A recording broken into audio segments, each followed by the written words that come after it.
dalam nama Yesus kami berdoa. Haleluya, sama-sama katakan. Amin. Silakan duduk saudara. Oke, shalom. Ya, saya coba dulu ya.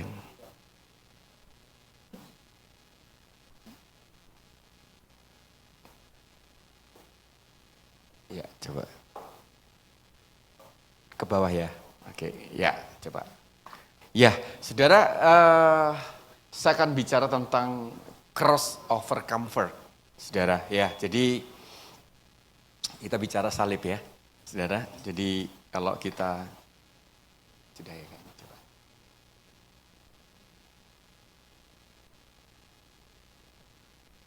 Iya, biar dicoba dulu. Nah, saudara, memikul salib itu berat atau ringan? Ya. Berat atau ringan? Berat ya, saudara. Iya. Kita berani nggak ngomong bahwa samping kiri kanan memikul salib itu biasa, gitu berani? Ya, ya. Tapi saudara kita lihat bersama-sama, ya, nanti bahwa sebetulnya saudara Alkitab berkata bahwa pikul salib itu harus setiap hari. Setiap hari, saudara. Ya, tetapi ya nanti coba kita lihat bersama-sama, mungkin bisa dibantu dulu sampai nanti bisa. Nah, saudara kita buka Lukas 9 ayat yang ke-23. Katanya kepada mereka semua, ya, setiap orang yang mau mengikut aku, mengikut Yesus, ia harus apa saudara? Menyangkal dirinya, memikul salibnya kapan? Setiap hari. Lalu dan mengikut aku. Ya, saudara, nanti saudara di khotbah ini saya akan lebih banyak berbicara bukan di memikul salib. Memikul salib cuma satu slide. Saya lebih banyak akan menyinggung tentang menyangkal diri, saudara. Ternyata, saudara, kenapa orang gagal pikul salib? Karena nggak bisa menyangkal diri. Pikul salib itu nggak mungkin tanpa kita menyangkal diri kita dulu, saudara. Kenapa banyak orang nggak mau pikul salib? Ternyata karena dia kalah dengan dirinya. Ini nggak mau susah, nggak mau macam-macam, saudara. Makanya dia akan memikul salib itu menjadi hal yang paling berat. Ya, tetapi saudara bahwa Yesus itu tahu, ya di dalam konteks historisnya waktu Yesus melepaskan kalimat ini, saudara sebetulnya ini kita lihat, ya. Nah, saudara Yesus menyampaikan ini kepada orang banyak, saudara ketika berhadapan dengan orang-orang, saudara yang pada saat itu mengharapkan bahwa Mesias yang mereka percaya yang akan ikuti ini, saudara akan membawa sebuah kenyamanan dan kemenangan politik. Ya, karena mereka berharap bahwa Yesus pada saat itu menjadi raja. Jadi mereka ikut semua berbondong-bondong, saudara, rame-rame, saudara.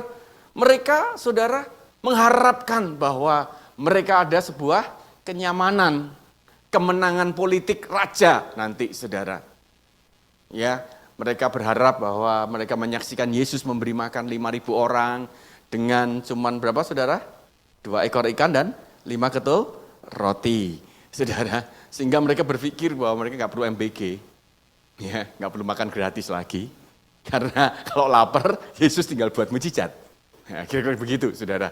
Ya, jadi mereka semua, saudara, mereka menyaksikan bagaimana Yesus, saudara, menyembuhkan orang sakit. Orang buta melihat, orang lumpuh berjalan, bahkan orang mati pun bangkit. Artinya mereka juga nggak perlu BPJS, nggak perlu asuransi. Kalau sakit tinggal datang dan disembuhkan. Makanya banyak sekali yang ikut Yesus. Mereka berbondong-bondong ikut Yesus dengan sebuah mindset, pola pikir. Bahwa mereka dalam posisi nyaman. Mereka akan, bahkan mungkin mereka yang terdekat akan menjadi menteri-menterinya satu hari kelak. Saudara, bahkan ingin mengikuti Yesus tanpa kehilangan apapun. Bahkan mereka memperoleh keuntungan yang besar, saudara. Waktu mereka mengikut Yesus. Dan Yesus tahu apa yang dipikirkan mereka. Makanya saudara, Yesus melepaskan kata-kata ini. Setiap orang yang mau mengikut aku, dia harus menyangkal dirinya, memikul salibnya. Waduh saudara, dan baru bisa mengikut Yesus. Wah, saya percaya itu banyak orang yang mengundurkan diri saat itu. Ya, karena mereka syok, saudara. Loh, kok harapannya kok berbeda, saudara? Ya, karena Yesus tahu bahwa mengikut Yesus itu bukan jalan kenyamanan, saudara, tetapi jalan penyerahan total. Jadi saudara, Bapak Ibu, maksudnya sebetulnya ayat ini, artinya saudara, pikul salib itu bukan berarti kita harus hidup susah dan menderita, bukan begitu. Tetapi sebetulnya poin yang paling utama, saudara, memikul salib itu adalah menyangkal diri kita. Sebetulnya saudara, kita itu harus menang dengan diri kita dulu. Sehingga kita nggak berharap apapun saudara dari setiap apa yang kita lakukan. Karena kita sebetulnya sudah cukup mendapatkan sesuatu dari Yesus. Ya, jadi saudara, nanti kalau kita itu udah melakukan terus belajar untuk menyangkal diri kita setiap hari, ya sebetulnya memikul salib itu bukan hal yang berat. Tapi menyangkal diri itu yang berat. Ya. Tapi kalau kita udah biasa yang berat-berat, maka saudara, hal yang lain jadi biasa gitu. Sama seperti beberapa orang yang kalau olahraga itu penyiksaan. Ya. Tapi karena dia olahraga terus karena tahu hal yang itu baik, dan satu kali begitu dia sudah berolahraga selama 1 tahun, olahraga itu adalah sebuah kenikmatan. Jadi harusnya saudara, salib itu bisa menjadi kesukaan, bukan penderitaan lagi. Karena kita melakukan terus-menerus. Nah, latihan terus-menerus, harusnya begitu. Jadi penyangkalan diri itu sebetulnya adalah latihan kita. Kalau kita menang, nah makanya nanti saudara kita akan melihat ternyata pikul salib dan penyangkalan diri itu tidak beda. Ya. Ketika kita bisa menyangkal diri, begitu kita pikul salib itu gampang. Itu hal yang tidak terlalu sulit kita lakukan, saudara. Nah, sekarang saudara kita akan lihat bersama-sama, saudara, tentang menyangkal diri. Ya, kita lihat bersama-sama, saudara. Nah, menyangkal diri ini makna rohaninya bukan berarti saudara kita membenci diri kita atau kehilangan identitas, bukan saudara. Tetapi menolak ego sebagai pusat hidup. Nah, terus saudara ternyata, saudara saya kalau saya renungkan dari awal waktu Yesus pun mati supaya kita tidak hidup untuk diri sendiri, bahwa sebetulnya semuanya saudara itu udah mengarah kepada ego. Pertempuran terbesar kita itu sebetulnya dengan ego kita. Permasalahan terbesar kita juga ego kita, saudara.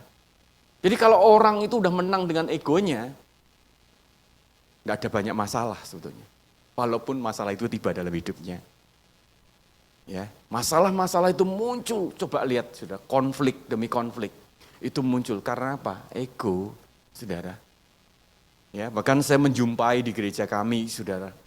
Saya bisa terkaget-kaget gitu dengan orang-orang yang harusnya dia bagus gitu, dan tiba-tiba satu kali mengalami konflik dan dia memberikan respon yang sangat tidak terduga.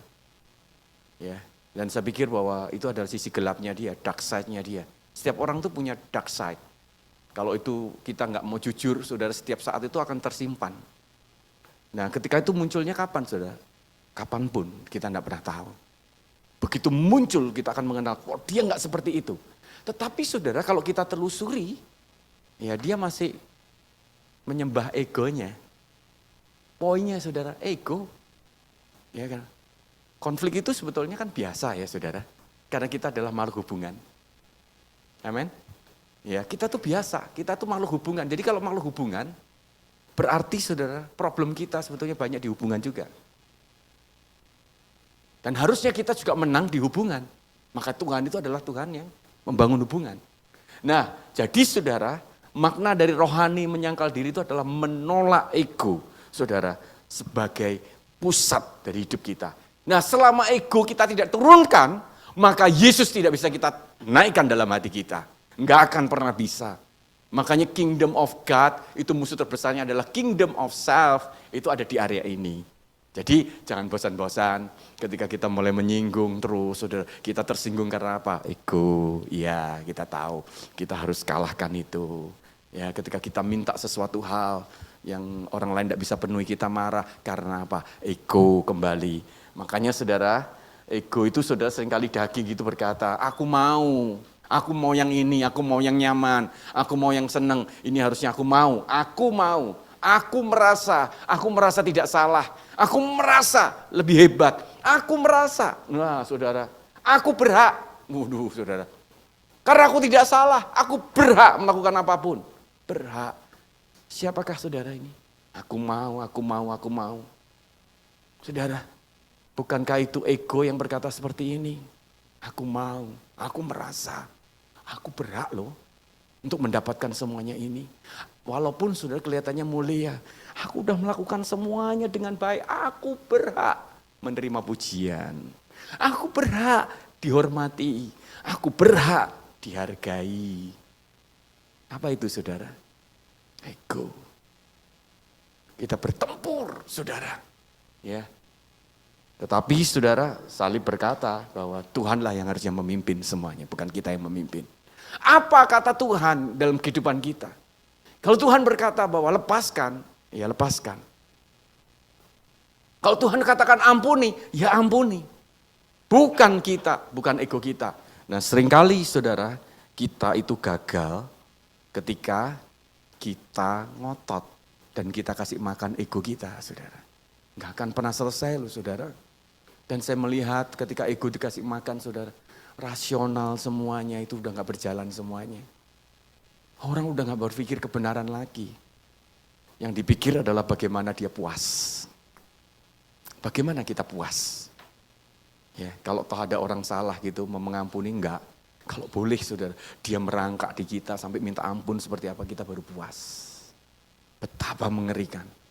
Saya menjumpai saudara, ternyata ego itu gak main-main saudara. Tidak pernah bisa terpuaskan.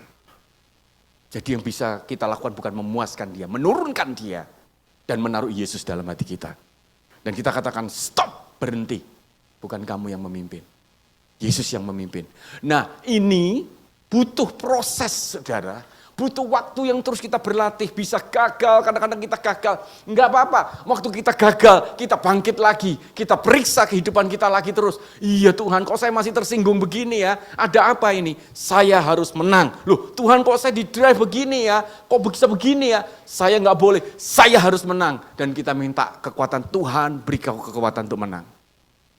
Saya percaya saudara, sampai satu kali kalau kita mengalami kemenangan, ya, sekali lagi bahwa pikul salib itu tidak hal yang sulit. Tapi prosesnya inilah yang membuat kita akan bisa menjadi orang yang kokoh. Nah, sekarang kita masuk saudara tindakan praktis. Ya. Nah, apa saja saudara? Nah, yang pertama saudara tindakan praktis kita menyangkal diri itu ada ini. Menolak saudara semua keputusan yang berbasis perasaan. Saya katakan bukan perasaan tidak penting ya saudara.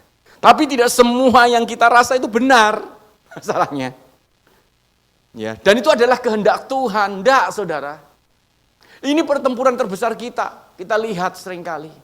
Lah perasaan ini enggak bisa dipungkiri itu punya kekuatan yang hebat. Karena hidup ini kan kita merasa kan, saudara. Perasaan kan saudara. Bagaimana kita tersenyum ketika kita sedih perasaan kita? Kan susah kan? Ya kan? Kita suruh diam enggak tertawa padahal perasaan kita sukacita. Itu juga susah. Bayangkan, kadang-kadang saudara kita itu bisa didrive oleh perasaan kita sampai begitu kuat. Tetapi saudara, yang harusnya kita lakukan yang berlatih adalah pilih kebenaran saudara. Bukan kenyamanan, bukan perasaan kita. Bisakah kita memutuskan sesuatu walaupun perasaan kita menjerit? Ya, kalau kita bisa melakukan itu, maka kita akan mengalami kemenangan yang besar. Ya, kita harus memilih kebenaran dan bukan kenyamanan. Kita harus memilih kebenaran dan bukan perasaan kita. Kalau perasaan kita sesuai dengan kebenaran, ya nggak apa-apa, tidak ada masalah.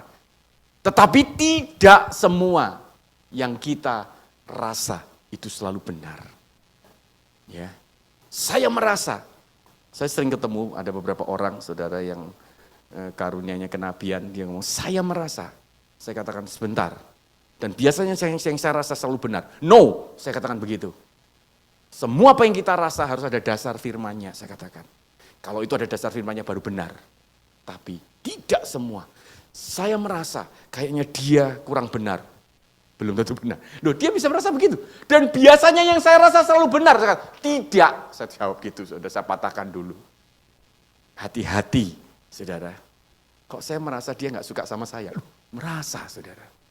Itu bukan kebenaran, itu asumsi sebelum terbukti. Kecuali dia ngomong saya nggak suka sama kamu, nah itu kebenaran. Nah makanya saudara, kita ini saudara hati-hati.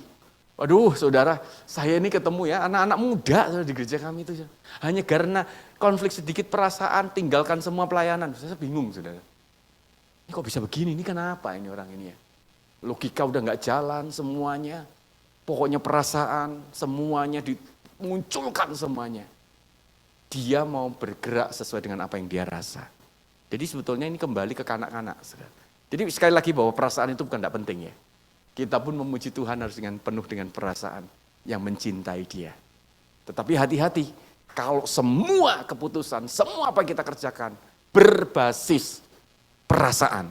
Wah itu yang gawat saudara. Ya. Kita kembali ke anak-anak. Anak-anak itu kalau memutuskan apa kan dengan perasaannya dia. Indera pertama kali jalan bayi itu perasa. Makanya semua itu dimasukkan di mulut. Dia rasa. Nah kalau kita, inderanya kita bukan yang dirasa ini. Tapi merasa semuanya. Kita pengen menikmati dulu semua yang ada. Perasa kita. Kalau itu enak, oke kita lakukan. Kalau itu enggak enak, saya enggak mau lakukan. Nah kalau udah seperti itu, hati-hati. Ya, kita belajar kadang-kadang. Nah, orang dewasa itu memutuskan dulu, saudara. Ya, berpikir dulu, baru diputuskan, terakhir baru merasa. Jadi bukan merasa dulu, baru diputuskan. Jadi kadang-kadang, saudara, kita perlu mengambil keputusan di mana itu hal yang tidak enak.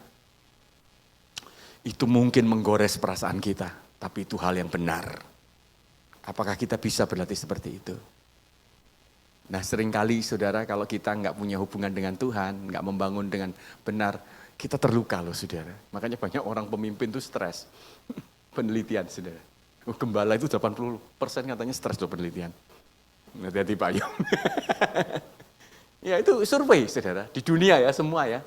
Gembala sidang itu 80% ngalami penyakit stres.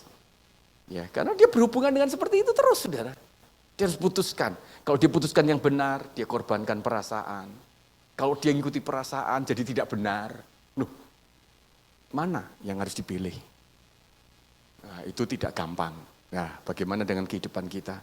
Ya, tindakan praktis yang pertama, menolak keputusan, saudara yang hanya berbasis perasaan. Harus berbasis kebenaran. Makanya kita harus terus teliti firman, saudara. Kita harus belajar firman. Supaya kita tidak salah. Yang kedua, saudara, nah ini, melepaskan hak, saudara, untuk selalu benar. Ya, enggak, saudara, kita ini, posisi kita yang benar pun bisa salah kok, kadang-kadang dengan cara yang salah, respon yang salah. Ego, saudara, selalu ingin menang, dipahami, diakui, saudara, itu ego, saudara. Enggak paham sih kamu sama saya? Ya, kamu harus mengakui, minta diakui. Kalau enggak diakui, saudara marah. Menyangkal diri itu rela direndahkan demi sebuah kebenaran. Saudara, sebetulnya kalau kita mulai berlahan-lahan untuk merenungkan terus-menerus, saudara, dan kita terus menyadari walaupun, makanya saudara kita itu kalau udah belajar rasa sakit jangan dibayangkan sakit itu yang menderita-menderita dan bukan itu. Saudara. Rasa sakit yang dimaksudkan adalah dalam diri kita sendiri. Kalau kita tuh berlatih, jadi rasa sakit, penderitaan itu adalah penderitaan yang ada dalam diri kita dilatih terus-menerus, itu jadi hal yang biasa. Tentunya saudara dalam setiap kejadian akan terus berefek seperti itu. Kadang saudara kita hanya bisa diam dan kita sedih yang begitu luar biasa perasaan. Tapi kita menyadari ini perasaan dan saya harus menang. Ya kan? Itu mesti dilatih terus menerus dalam kehidupan kita.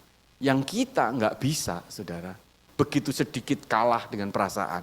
Lalu kita pengen merasa selalu benar, minta diakui dan diikuti terus-menerus. Maka saudara, kita akan sulit sekali. Bisa nggak kita rela direndahkan demi kebenaran? Dipandang rendah karena sebuah kebenaran. Saya itu menyaksikan saudara, khususnya di Indonesia, saya nggak bicara masalah kebenarannya ya saudara. Tapi orang yang jadi korban itu selalu di pihak loh saudara. Orang yang diam itu selalu berada di pihak, seakan-akan jadi yang benar dan itu dibela. Jadi sebetulnya walaupun mereka tidak tahu kebenaran, tetap orang tersebut saudara melihat bahwa respon yang benar itu membuat mereka terkagum. Saya lihat di IG saudara, satu kali ada kejadian, ada 2 kejadian yang sama. Saudara. Jadi ada orang salah itu, salah jalan. Yang satu saudara, aparat, ya itu tentara, salah jalan harusnya searah, dia masuk saudara. Nah ini memang mungkin tidak tahu, kebetulan ketemu dengan orang yang bikin konten kali ya, saudara. Jadi ketemuan mobilnya, di tengah-tengah saudara. Lalu apa yang dilakukan saudara? Walaupun dia tahu itu TNI, tapi karena dia bikin konten, dia ngomong, orangnya TNI ngomong, tolonglah beri kami jalan. Sebetulnya dia tidak mentang-mentang saudara. Tapi orang ini, maaf nggak bisa. Wah dia bikin konten saudara. Mentang-mentang kamu pejabat ya, harusnya kembali. Loh kami udah terlanjur. Oh jadi adu mulut saudara, adu mulut rame. Ya, di situ jadi konten. Ya, saya lihat komen, saudara. Setelah itu saya lihat, karena saya ingin lihat opini publik. Saya selalu lihat komen, saya lihat komen. Rame saudara. Dan ternyata saudara, sebagian besar komennya dia, itu bukan menyalahkan orang yang ngotot untuk diam, tapi menyalahkan pejabat TNI-nya itu yang tidak mau kembali. Oke, saya diam. Satu kali ada kejadian lagi saudara, sama persis di tempat yang berbeda. Salah jalan, yang satunya bikin konten sama. Dia bikin mungkin akan viral. Tapi orang yang di depan itu sudah begitu berhenti, dia turun dari mobil, dia datang kepada orang itu dan dia minta maaf. Saya maafkan, saya minta maaf, tolong dimaafkan atas kesalahan saya memang salah. Tapi tolonglah, kamu minggir sebentar. Nah dia ngotot sama yang pertama saudara. Nggak bisa, ngomong. Saudara saya lihat komentar di bawahnya saudara. Siapa yang dicaci maki saudara? Orang yang bikin konten saudara. Mentang-mentang, itu bisa dibanding-bandingkan macam-macam saudara. Netizen itu kan jahat sekali saudara. Iya kan? Dia ngomong, ini utangnya banyak. Loh dari mana dia tahu utangnya banyak saudara? Karena saudara yang minta maaf itu adalah orang yang mungkin pakainya rapi. Dia kata, ini pasti konglomerat, ini menyamar sebagai CEO. Loh saudara macam-macam saudara. Hati-hati, ternyata kamu melamar di pekerjaannya dia. Dan dia yang akan terima. Loh saya cuma baca saudara. Semua makian, tidak ada yang di orang yang salah ini. Semua makian pada ini. Yang bikin konten saudara. Dia buat konten tidak pada tempatnya. Tetapi saudara, apa yang membuat orang bersimpati? Kata maaf. Dia nunduk, dia ngomong maafkan saya salah, saya melakukan kesalahan. Sepertinya saudara, orang mengatakan kok mau merendahkan diri seperti itu ya. Tapi semua berpihak saudara. Dan saya ngomong ini 2 kasus yang sama, beda saudara. Yang konten sama-sama yang benar ini saudara. Jadi salah loh saudara. Jadi hati-hati ya, saudara. Kita tuh bisa benar, kalau respon kita salah bisa jadi salah. Tapi kalau kita salah, respon kita benar, bisa jadi benar. Kok bisa? Waktu saya salah, respon saya bertobat, saya minta maaf, saya jadi dibenarkan. Respon saya benar, saya nggak mau minta, saya paksa dia, saya tekan dia, saya hancurkan dia. Respon saya bisa hancur, salah. Nah ternyata saudara, menyangkal diri, saudara, tidak selalu. Kadang-kadang saudara karena kita benar, karena kita marah mengungkapkan semuanya, kita jadi melakukan hal yang salah loh saudara. Kita ngomong kasar, itu jadi salah.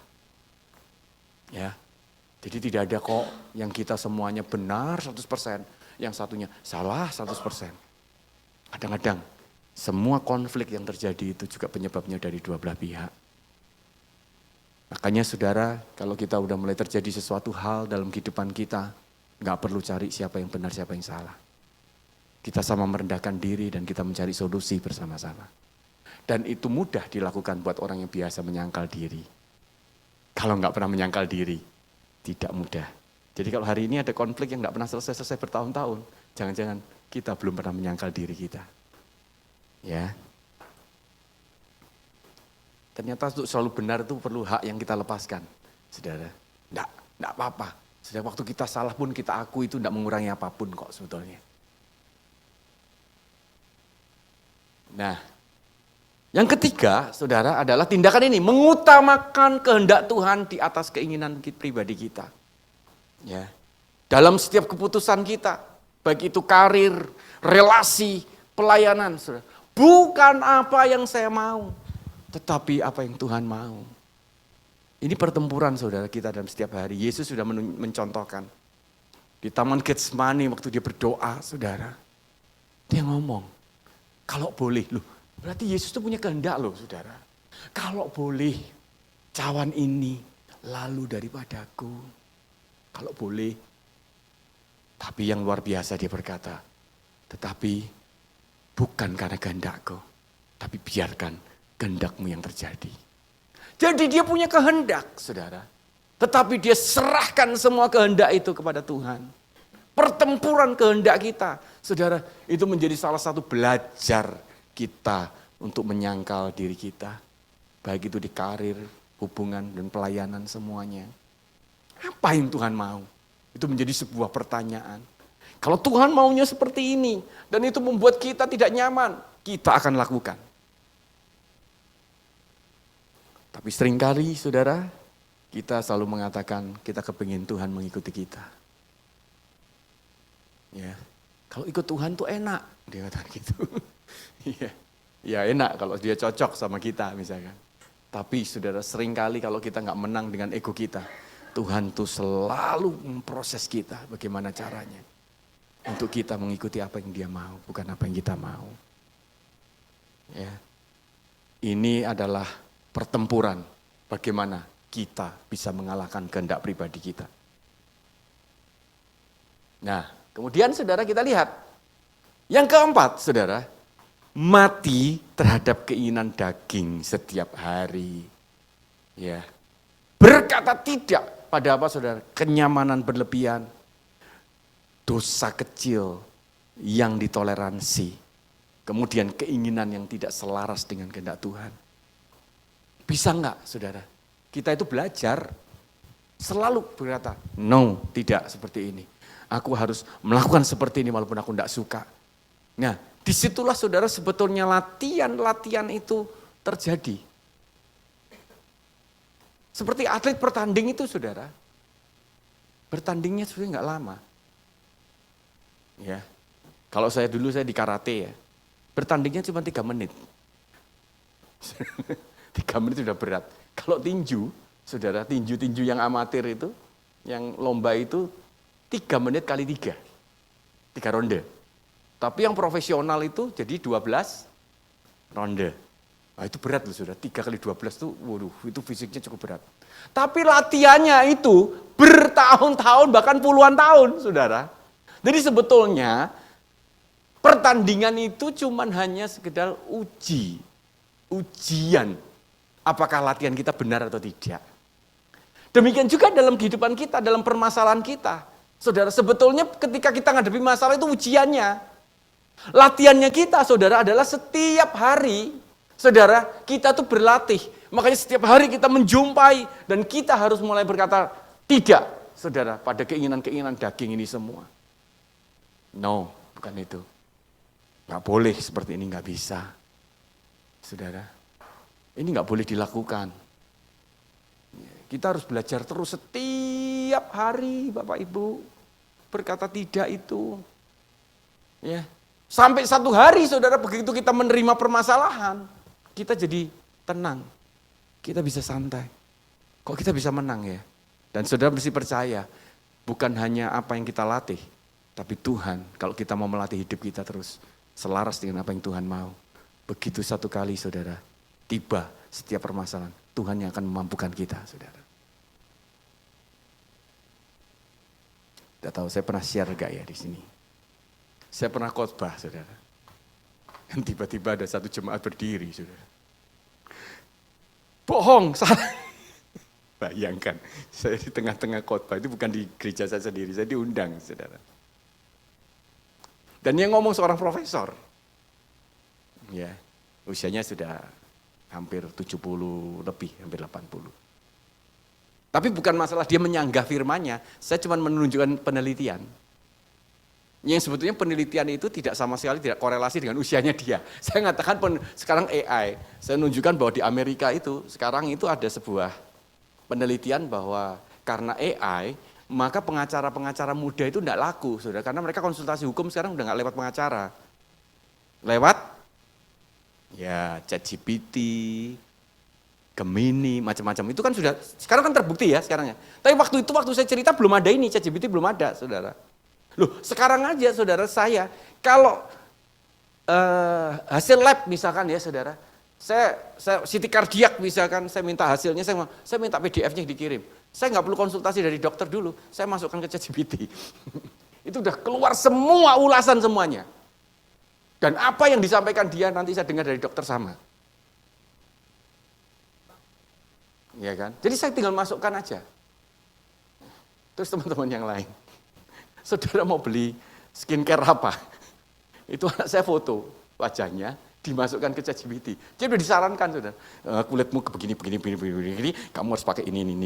Nah, bayangkan, saudara. Jangan tanya saya kebenarannya seperti apa ya. Kalau yang itu saya nggak tahu. Tetapi, saudara, semua yang medis itu semua akurat, Pak Ibu. Nah, waktu itu saya menunjukkan itu. Dan Bapak ini berkata bahwa itu bohong. Karena saya dulu kuliah di Amerika, yang begitu. Ya dulu kira-kira 20 tahun lalu, maksud saya gitu. Tapi kan saya nggak berdebat, sudah tahu. Saya cuma diam, saudara, dan saya lihat ditarik celananya sama istrinya. Dia berdiri, tarik. Jadi saya sabar. Jadi saya tidak khotbah, saya menenangkan. Ibu sabar. Itu kalau ditarik sampai terjatuh, terjadi apa-apa, jadi bubar semuanya. Sabar Bu, sabar, tenang. Saya akhirnya tenang, saya khotbah lagi, saudara. Selesai khotbah, semua pengurus dan gembalanya datangi saya minta maaf, saudara. Maaf, saya katakan, it's okay, nggak apa-apa. Tapi saudara, sebetulnya dalam hati, saya yang lebih kagum, saudara. Kok bisa saya nggak marah? Nah itu, saudara.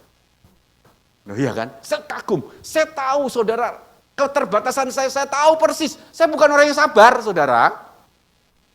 Kalau saya orang yang sabaran nggak apa-apa. Saya cuma bayangin. Kenapa enggak saya taruh, saya tinggal pulang aja. Ya, paling mereka akan cari saya dan minta maaf. Tapi kok saya bisa tenang dan saya bisa menyelesaikan khotbah. Saya tahu Tuhan yang beri kekuatan buat saya. Tapi sekarang saya baik sekali saudara sama Bapak ini. Kalau datang ketemu saya disalami dan dia tersenyum, saudara. Dan saya tidak pernah menuntut permaafan apapun, minta maaf tidak ada sama sekali. Enggak perlu. Tapi buat saya, setiap kali saya khotbah di sana, dia ada. Dia kan duduk dan tidak pernah berdiri lagi. Ya. Tapi setiap kali ketemu, sekarang saudara, dia salaman sama saya, saudara. Ya shalom. Dia tersenyum sama istrinya, dia kata. Sekarang baik banget sama saya. Ya. Dan saya bersyukur ternyata. Tapi pada saat itu kan tidak mudah, saudara. Makanya saudara kita itu belajar, saudara. Sebetulnya kita kan tidak salah, saudara. Seandainya saya daripada gitu dipermalukan, lebih baik saya taruh mic, saya turun aja. Oke Pak, maaf silakan dilanjutkan, lalu saya pulang. Loh, nothing tulus, nggak ada apa-apa, saya nggak salah. Mungkin mereka kan yang merasa bersalah, mungkin gitu. Bahkan mungkin Bapak itu merasa bersalah, mungkin dihakimi rame-rame. Tapi ternyata enggak seperti itu caranya. Tapi yang membuat saya kagum lagi, hebat ya Tuhan bisa buat saya bisa sesabar itu di atas mimbar, bayangkan. Tapi saya bisa cerita hari ini bukan karena saya. Kalau saya pasti nggak mungkin, saudara. Saya bukan orang yang sabaran, saya akui. Ya. Khususnya dengan anak-anak pun saudara semua tahu, Tuhan tuh tahu ya. Saya dikasih anak perempuan. Karena dengan anak cowok saya nggak bisa sabar, saudara. Kalau saya lihat anak cowok, saya juga sabar. Ini minta diapain gitu. Tapi kalau anak cewek, saudara, luluh hati saya. Bukan saya kasih anak saya cuma satu perempuan. Ya, bahkan teman-teman semua tuh tahu, saudara. Saya ini nggak sabaran. Satu kali saya pelayanan di Batam, saudara. Yaitu di tempat saya kenal baik itu. Ada anak kecil, saudara. Itu belum khotbah, sudah lari-lari masuk lewat kolong kursi itu, saudara. Semua diam aja, tidak ada yang ngomong. Waktu lewat di bawah kolong kursi saya cepit kepalanya, saudara. Itu disaksikan beberapa orang saya sengaja cepit. Cek, saya diam, saudara. gitu. Terus saat lepas gini nangis ya saudara, terus dia pergi keluar. Dia kata, wih kok gitu? Iya, semua diam aja dia biarin. Gitu. Ibu ada, saya tahu saya nggak sabar. Tapi kalau Tuhan melakukan semuanya dan saya ngomong gini, ternyata dia sanggup kok saudara kalau dia mau. Kalau kita mau aja Tuhan, saya mau. Saya punya kelemahan seperti ini. Tapi Tuhan memberikan kemampuan kita. Kalau kita melihat kebenaran adalah seperti itu. Ya, jadi saudara percaya, lawan terus, belajar. Gagal bagaimana? Gagal, bangkit lagi, lawan lagi. Sampai satu hari, saudara, kita pasti akan ada berhasil, ada gagalnya. Berhasil, gagalnya. Tiba-tiba satu hari, Tuhan akan beri kekuatan buat kita. Ya, jangan tanya, kalau terjadi lagi bisa apa enggak? Saya enggak yakin juga. Ya kan? Tapi Tuhan kalau beri kemampuan, waduh saya udah melihat, saya bisa tenang, bisa tidak tersinggung. Saya bukan saya yang lihat, saya tahu kelemahan saya tahu Tuhan yang hebat. Jadinya begitu saudara. Ya.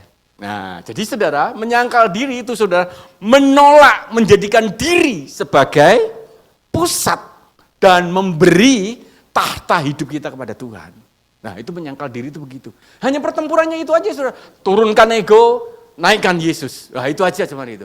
Turunkan ego, naikkan Yesus. Selalu begitu. Apa yang mau Yesus, bukan apa yang ego mau. Makanya saudara, begitu kita menangkan kingdom of self, maka kingdom of God akan bertata dalam hidup kita.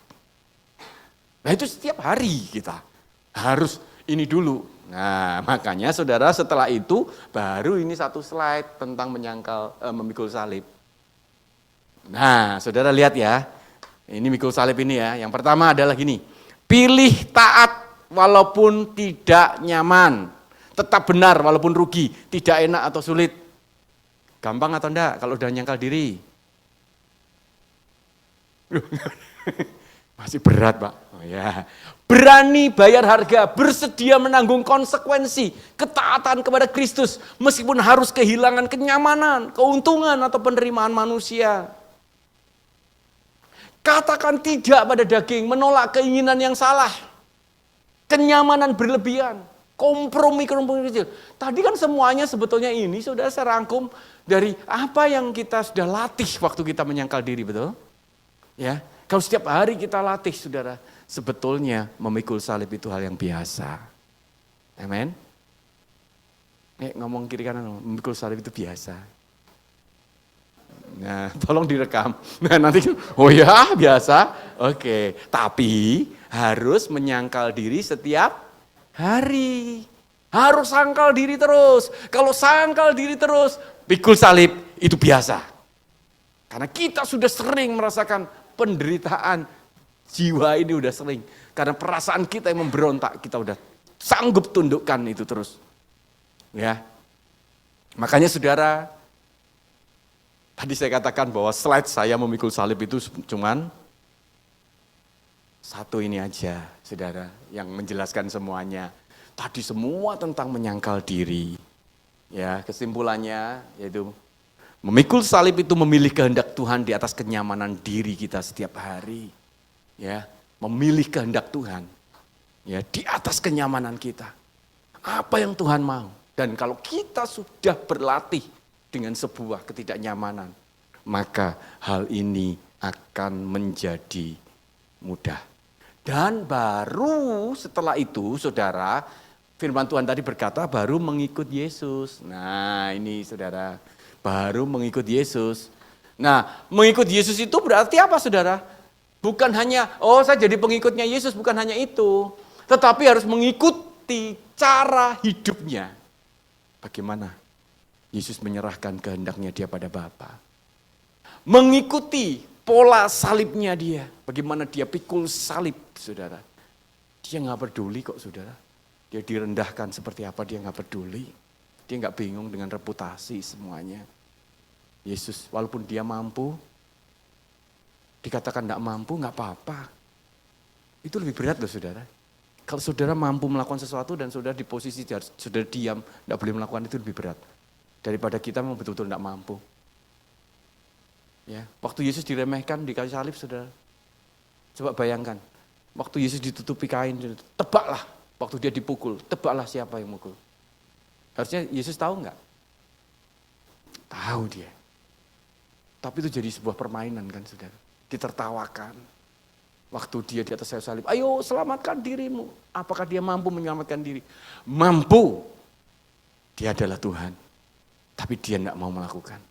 Dia rela diludahi, dia rela diejek, direndahkan semuanya. Demi sebuah misi dari Bapa. Dia mau lakukan itu. Kemudian mengikuti ketaatannya. Bagaimana dia taat kepada Bapa sampai akhir hidupnya. Ya, dia tetap mengalami kemenangan. Mengikut Yesus berarti hidup dalam pola salib, bukan pola kenyamanan. Ya, bagaimana Yesus memandang itu salib? Ada beberapa perubahan yang besar, saudara, waktu Yesus mati di atas kayu salib.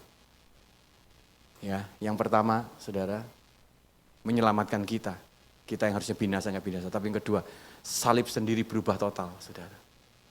Dulu sebelum Yesus tuh, sebetulnya salib itu sudah ada sebelum Yesus. Jadi bukan di-create untuk khusus Yesus, tidak. Dari dulu orang yang paling jahat, paling terkutuk itu hukumannya salib. Jadi salib itu hukuman yang paling rendah. Dan memang Yesus dipilihkan di situ. Tapi saudara, begitu Yesus mati di atas kayu salib, salib berubah total sekarang orang memandang salib. Salib bukan aja kutuk lagi, tapi salib itu menjadi berkat. Salib itu berbicara kemenangan. Dan terbukti kan sekarang? Ya. Dan semua berubah. Dan ini yang mengubah. Karena Yesus melakukan semua bukan apa yang populer. Tapi semuanya bisa berubah. Nah sudah lihat ya, diagram mengikut Yesus itu menyangkal diri. Setelah itu baru memikul salib, baru bisa mengikuti Yesus. Ya, orang enggak bisa mengikuti Yesus kalau dia enggak pikul salib. Kalau dia enggak pikul salib, enggak bisa kalau dia enggak menyangkal diri. Jadi berawal dari menyangkal diri kita terus-menerus, maka memudahkan kita untuk memikul salib. Memudahkan, saudara. Dan ketika kita mudah ikut pikul salib, maka kita akan gampang untuk mengikuti Yesus. Amin. Mari kita berdoa.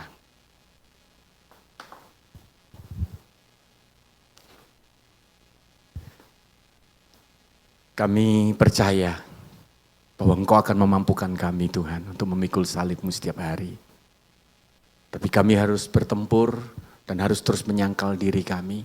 Ajarin kami, Roh Kudus, dan tolong kami semuanya supaya kami berhasil menyangkal diri kami semuanya. Berlatih setiap hari untuk menyenangkan-Mu, bukan menyenangkan kami sendiri. Mengikuti kehendak-Mu, bukan kehendak kami sendiri. Supaya kami bisa memikul salib-Mu setiap hari dan mengikut-Mu. Hamba-Mu jauh dari sempurna, tapi Engkau sendiri yang akan berbicara kepada setiap kami. Lebih daripada apapun. Tolong kami Yesus. Kami serahkan semuanya hanya di dalam nama Yesus. Haleluya. Amin.